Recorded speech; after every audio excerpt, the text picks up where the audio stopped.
2 training sessions, or 3 if you did extra work, but the afternoon would be off from team training. And same with Saturday.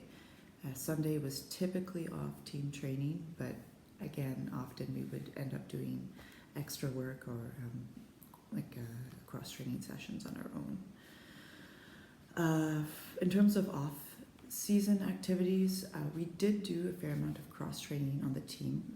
When I was on the team, we trained out of London, Ontario, so it was pretty cold for a good portion of the year, and the water was in fact frozen. We did have training camps down in Florida, so we were on the water, but we did a lot of work on the ergometer or the rowing machine. We also had usually a week to 2 week training session, training camp, cross-country skiing. Either we were in the Blue Mountains or in Gatineau, and that was a really wonderful change of pace, and also all of us came back way fitter, so that was, most people did skiing for that.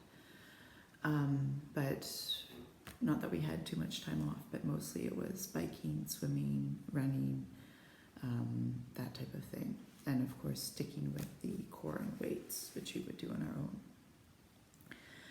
In terms of injuries, most of the injuries related to rowing are overuse injuries. So it's very rare for there to be any sort of traumatic injury unless there's a collision of boats. And at this level, you normally don't see that happen. So typically overuse or muscle imbalances. So tendinitis, we had some people on the team who had stress fractures. I in fact had wrist stress fractures in the ribs or intercostal strain. Very typical injury is the lower back gets a lot of pressure during the stroke, and especially if the core muscles and supporting muscles aren't really engaged and strong enough. L4, L5, so lumbar spine injuries, those are pretty standard with the sport. So slip discs, bulging discs, but they are preventable with proper technique and with strong core and supporting muscles. Another one would be shoulder injuries, especially with sweep rowing, which is with one oar.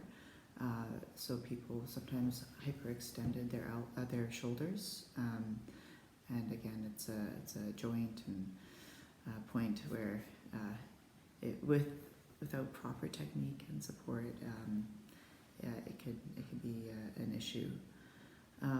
The only other one that's worthy of mention, really, and it's rowing is a sport that, depending on how often you're on the water, how hard you grip the oar, people did get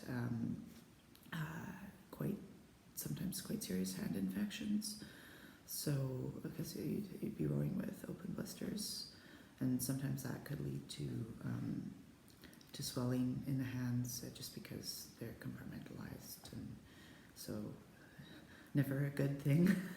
But aside from that, it was mostly stress fractures in the rib,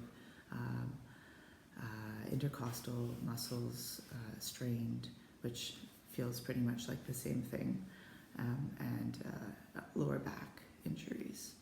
But generally, if you were on top of your stretching, checked in with your physiotherapist, and basically were quite aware of your body and kept in touch with your coach, all of those things could be nipped in the bud, and you'd just take a training session or 2 off, and you'd be back pretty quick.